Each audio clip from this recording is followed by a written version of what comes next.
Hi friends, welcome to Miss Nasi voice 2.2 channel.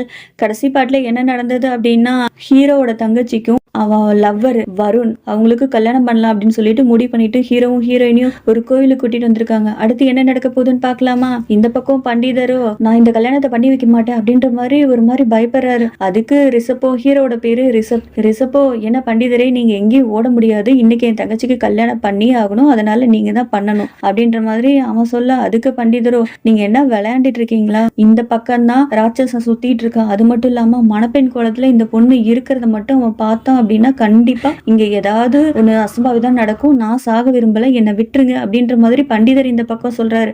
அதுக்கு ரிஷப்போ என்ன விளையாண்டுட்டு இருக்கீங்களா, இந்த சின்ன சின்ன சடங்கு இந்த வளையல் போடுறதுனால என்ன பிரச்சனையாக போகுது அப்படின்ற மாதிரி இந்த சைடு இவன் சொல்ல, அதுக்கு ரீனா, ஹீரோயினிய பேரு ரீனா சொல்ல ஆரம்பிக்கிறா, நாங்க வீட்டுல இருந்து கிளம்புறதுக்கு முன்னாடியும் எங்களை யாரோ ஃபாலோ பண்ணிட்டு வந்த மாதிரியே எனக்கு தோணுச்சு, அது நார்மலான மனுஷன் கிடையாது, அது ஒரு மாதிரி மிருகம் மாதிரி எனக்கு தோணிட்டே இருக்கு, அதனால இவர் சொல்ற மாதிரி நம்ம செஞ்சுட்டு போயிடலாமே, என்ன ஆக போகுது, கல்யாணம் நல்லபடியா நடக்கணும் நமக்கு, அது மட்டும் போதும்ல அப்படின்ற மாதிரி இவன் சொல்ல, அதுக்கு ரிஷப்போ என்ன விளையாடுறியா, எந்த சொந்தக்காரங்க எந்த ஃப்ரெண்ட்ஸ் யாருமே இல்லாம திருட்டுத்தனமா நம்ம கல்யாணம் பண்றோம், அட்லீஸ்ட் நான் சடங்கையாவது கரெக்டா செய்யணும்னு நினைக்கிறேன், இதுல என்ன தப்பு இருக்கு, பண்டிதர் நீங்க கல்யாணத்தை ஸ்டார்ட் பண்ணுங்க அப்படின்ற மாதிரி இந்த சைடு இவன் சொல்றான்.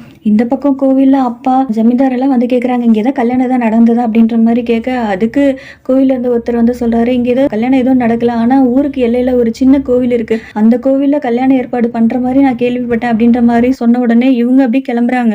ஜமீன்தாரோ வர்ற வழியில வேலைக்காரியோட உடம்பு ரோட்டோரமா கிடக்குது, அதை பார்த்துட்டு அவர் அப்படியே ஷாக் ஆகுறாரு. அப்போ இத்தனை நாள் வந்து வீட்டுக்குள்ள பிரம்மராட்சசன் தான் இவ உருவத்துல இருந்தானா அப்படின்ற மாதிரி அவர் யோசிக்கிறாரு. ஒரு வழியா கல்யாணமும் முடிஞ்சிருது, அப்புறம் என்ன வீட்டுக்கு போலாமா அப்படின்ற மாதிரி ரீனா கேட்க, அதுக்கு ரிஷப்போ என்ன விளையாடுறியா, இதை விட ஒரு மோசமான விஷயம் வேற எதுவுமே இல்ல, அப்பாக்கு இந்த கல்யாணம் நடக்கிறது சுத்தமா பிடிக்காது, அவர் ஆசைப்பட்ட மாதிரி கல்யாணம் நடந்ததுன்னா அவருக்கு ஏகப்பட்ட லாபம் கிடைக்கும், இப்ப போய் நம்ம போய் இதை பண்ணோம் அப்படின்னா இதனால அவருக்கு பெரிய கஷ்டம் தான் வரும், அது மட்டும் இல்லாம அவரோட பிசினஸ் டீலும் மொத்தமா போயிடும், அந்த கோவத்தை வந்து நம்ம மேல காட்டுறதுக்கு நிறைய வாய்ப்பு இருக்கு, அதனால நீங்க இருந்து கிளம்பலாம் அப்படின்ற மாதிரி சொல்ல, கரெக்டா அந்த இடத்துல டாக்ஸி வந்து ஒண்ணு நிக்குது, இதுல ஏறி போங்க, டிரைவர்கிட்ட நான் எல்லாமே சொல்லியிருக்கேன், அவர் ஸ்டேஷன்ல கொண்டு போய் உங்களை விட்டுருவாரு, நீ நல்லபடியா பெங்களூர் போய் இறங்கிட்டு எனக்கு ஃபோன் பண்ணுமா அப்படின்ற மாதிரி இவன் சொல்றான். ரீனா வந்துட்டு சரி போறதுக்கு முன்னாடி இரு, நான் கோவில்ல இருந்து அந்த பூ இருக்குல்ல தாமரைப்பூ, அதை எடுத்துற, அதை சேஃப்டிக்கு வச்சுக்கோங்க அப்படின்னு சொல்லிட்டு அவ எடுக்கலாம்னு சொல்லிட்டு போவா, அதுக்குள்ள நம்ம ரிஷப் வந்துட்டு டாக்ஸில ஏத்தி அவங்களை அமுச்சு விட்டுறான். இவங்க அந்த சைடு போறாங்க, கரெக்டா அப்பாவும் இந்த சைடு வராரு, அப்பா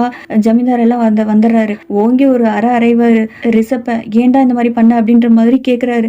ஜமீன்தாரோ என்ன உன் தங்கச்சி மேல உனக்கு இவ்வளவு கோவம், ஏன் இந்த மாதிரி எல்லாம் பண்ண அப்படின்ற மாதிரி கேட்க, அவன் நான் என்ன பண்ண அப்படின்ற மாதிரி எதுவுமே தெரியாத மாதிரி ரிஷப் கேக்குறான். நம்ம வீட்டு வேலைக்கார பொண்ணு செத்து போச்சு, அது உனக்கு தெரியுமா, இத்தனை நாள் அந்த ரூபத்துல இருந்தது அந்த ராட்சசன் தான், அந்த ராட்சசனுக்கு ரெட் கலர்னா சுத்தமா பிடிக்கவே பிடிக்காது, அது மட்டும் இல்லாம மணப்பெண் குளத்துல யாராவது இருந்தாங்க அப்படின்னா அவனை கண்ட மேனிக்கு ரொம்ப கஷ்டப்படுத்தி ரொம்ப கோரமா அவங்கள சாகடிப்பான் அப்படின்ற மாதிரி ஜமீன்தார் சொல்ல, ரிஷப்போ முதல்ல இதை தங்கச்சி கிட்ட சொல்லணும் அப்படின்னு சொல்லிட்டு போன் எடுக்கிறான். அதுக்கு உடனே ரீனா வந்துட்டு சொல்றா, நாங்க காட்டு வழியா வரும்போது போன் தவறி காட்டுல விழுந்துருச்சு அப்படின்ற மாதிரி சொல்ல, முதல்ல நம்ம அவங்கள ஃபாலோ பண்றதா நமக்கு பெஸ்டான ஐடியா, முதல்ல ஃபாலோ பண்ணலாம் அப்படின்னு சொல்லிட்டு ஃபாலோ பண்ண ஆரம்பிக்கிறாங்க. இந்த பக்கம் காரை ஓட்டிட்டு வர டிரைவரை பார்த்தா ராட்சசன் இந்த பக்கம் கண்ட மினிக்கு காட்ட அப்படி இப்படின்னு அந்த வண்டியை ஓட்டுறான், காதுல போட்டிருந்த தோடு எல்லாமே ஒவ்வொன்னா கலண்டு ரோட்ல விழுகுது. ஒரு கட்டத்துல மலையில அந்த உச்சியில ஒரு வீடு இருக்குள்ள, அந்த வீட்டுல கொண்டு வந்து வண்டியை போட்டுட்டு அவன் பாட்டுக்கு குடுக்குன்னு போயிடுறான். கொஞ்ச நேரம் கழிச்சு பார்த்தா அந்த ராட்சசன் அந்த வண்டி மேல இருக்கான். வருண் வந்துட்டு சொல்றான், முதல்ல இங்க இருந்து நீ போன்னு சொல்லிட்டு சாட்சியை வெளியில தள்ளுறான். இவ்வளவு இந்த சைடு நிக்கிறா, எவனு வெளியில அப்படியே ஓடி வரான் பாருங்க.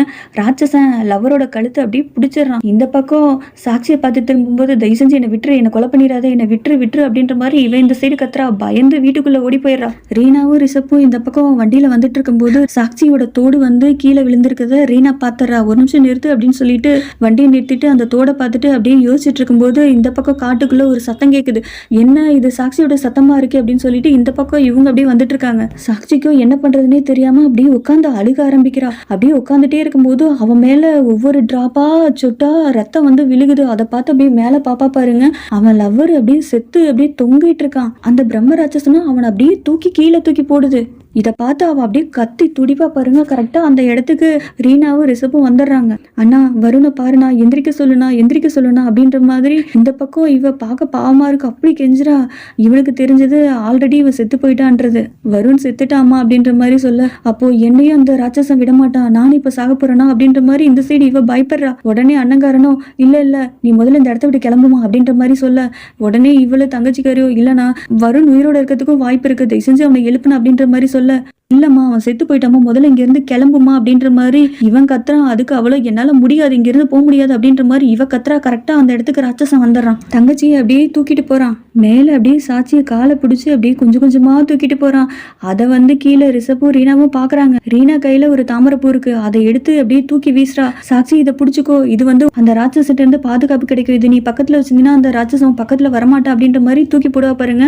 அது ஒரு ஸ்டெப்பு தான் இருக்கு, அவ்வளவு எடுக்கிறதுக்காக முயற்சி பண்றா. அந்த ராட்சசம் விடாம ஊதுவான் பாருங்க. அந்த பூ அப்படியே கீழே போய் விழுந்துரும். நம்ம ரிஷப்பும் அப்படியே காப்பாத்தலான்னு வரும்போது ரிஷப்பையும் ஒரு ஊதுவான் பாருங்க. அவன் செவுத்துல பட்டு மயக்கம் போட்டு விழுந்துடுறான். ரீனாவுக்கும் என்ன பண்றதுன்னே தெரியல. அப்பதான் அவளுக்கு ஒரு ஐடியா தோணுது. சாட்சி வளையல, அவனுக்கு சுத்தமா வளையல் இந்த குங்குமம் எல்லாம் சுத்தமா பிடிக்காது, அந்த வளையல தூக்கி அப்படியே எரிஞ்சிரு அப்படின்ற மாதிரி இந்த சைடு இவ ஐடியா கொடுக்க, உடனே தங்கச்சிக்காரியோ வளையல கழற்றா, தூக்கி எரியறா. அந்த ராட்சசனுக்கு எச்சா கோவம் வருது. ஏன்னா அவ பொண்டாட்டி இதே மாதிரி பண்ணிதான் அவனை கொன்றுப்பான்ல.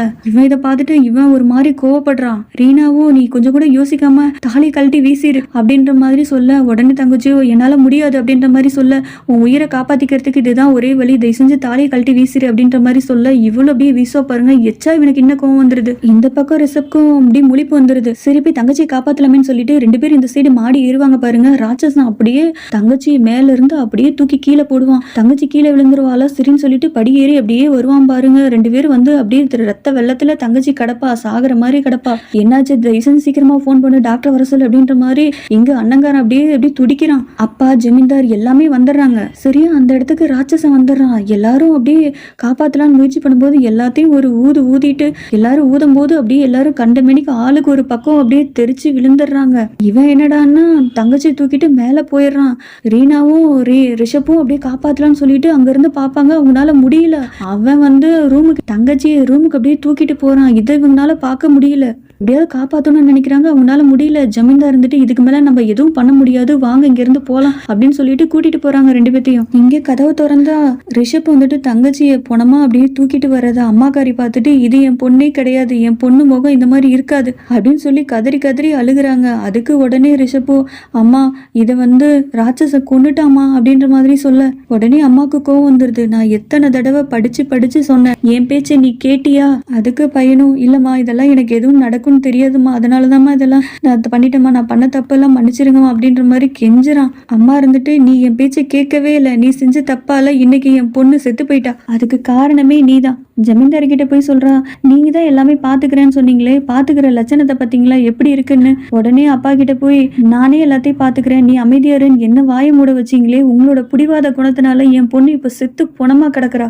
ரிஷப் நான் உன்னை மன்னிக்கவே மாட்டேன் ரிஷப். கசாப்பு கடையில கொண்டு போய் ஆட்டை குடுக்கற மாதிரி என் பொண்ணை கொண்டு போய் அப்படியே அந்த ராட்சசனுக்கு கொடுத்துட்டியே, என்ன பாவம் பண்ண அவன் உன் தங்கச்சி, இப்படி பண்றதுக்கு உனக்கு எப்படி மனசு வந்தது அப்படின்ற மாதிரி இந்த பக்கம் அம்மா கத்துறாங்க. கரெக்டா சாட்சியும் அந்த இடத்துக்கு வந்துட்டு, இவரை எதுவும் சொல்லாதீங்க ஆண்டி, ரிஷப்பும் சாட்சியை காப்பாத்தலாம்னு சொல்லிட்டு எவ்வளவோ முயற்சி பண்ணா அவனால முடியல. அவன் கல்யாணம் நல்லபடியா நடத்தி வச்சா அவன் நல்லபடியா வாழுவான்னு நினைச்சா இந்த கல்யாணமே நாங்க பண்ணி வச்சோம், இந்த மாதிரி நடக்கும்னு எதுவுமே தெரியாது ஆண்டி அப்படின்ற மாதிரி ரீனா சொல்ல, அதுக்கு அம்மா கேக்குறாங்க, நீ எல்லாம் ஒரு ஃப்ரெண்டா, பெஸ்ட் ஃப்ரெண்டுனா எப்படி இருப்பாங்க, நீ அவ சாகிறதுக்கு காரணமா இருந்திருக்க, உங்க ரெண்டு பேத்தையும் நான் மன்னிக்கவே மாட்டேன், உங்களாலதான் என் பொண்ணு செத்து போயிட்டா, தயவு செஞ்சு இந்த வீட்டை விட்டு வெளியில போயிரு அப்படின்ற மாதிரி அம்மா பையன்கிட்ட சொல்ல, அப்பாவோ சொல்றாரு, அம்மா இப்ப கொஞ்சம் கோவமா இருக்காங்க, அமைதியா தயவு செஞ்சு வெளியில போயிருப்பா, அம்மாவை எங்களை இந்த மாதிரி எல்லாம் பாக்குறதுக்கு எங்களுக்கு விருப்பம் இல்லை அப்படின்ற மாதிரி சொல்லிடுறாரு. ஹீரோக்கும் என்ன பேசுறதுன்னே தெரியல, ஒரு மாதிரி எப்படி சைலண்டா வெளியில வந்துடுறான். அடுத்து என்ன நடக்க போகுதுன்னு தெரிஞ்சுக்கணும் அப்படின்னா வெயிட் பண்ணுங்க. அது வரைக்கும் பாய் ஃப்ரெண்ட்ஸ்.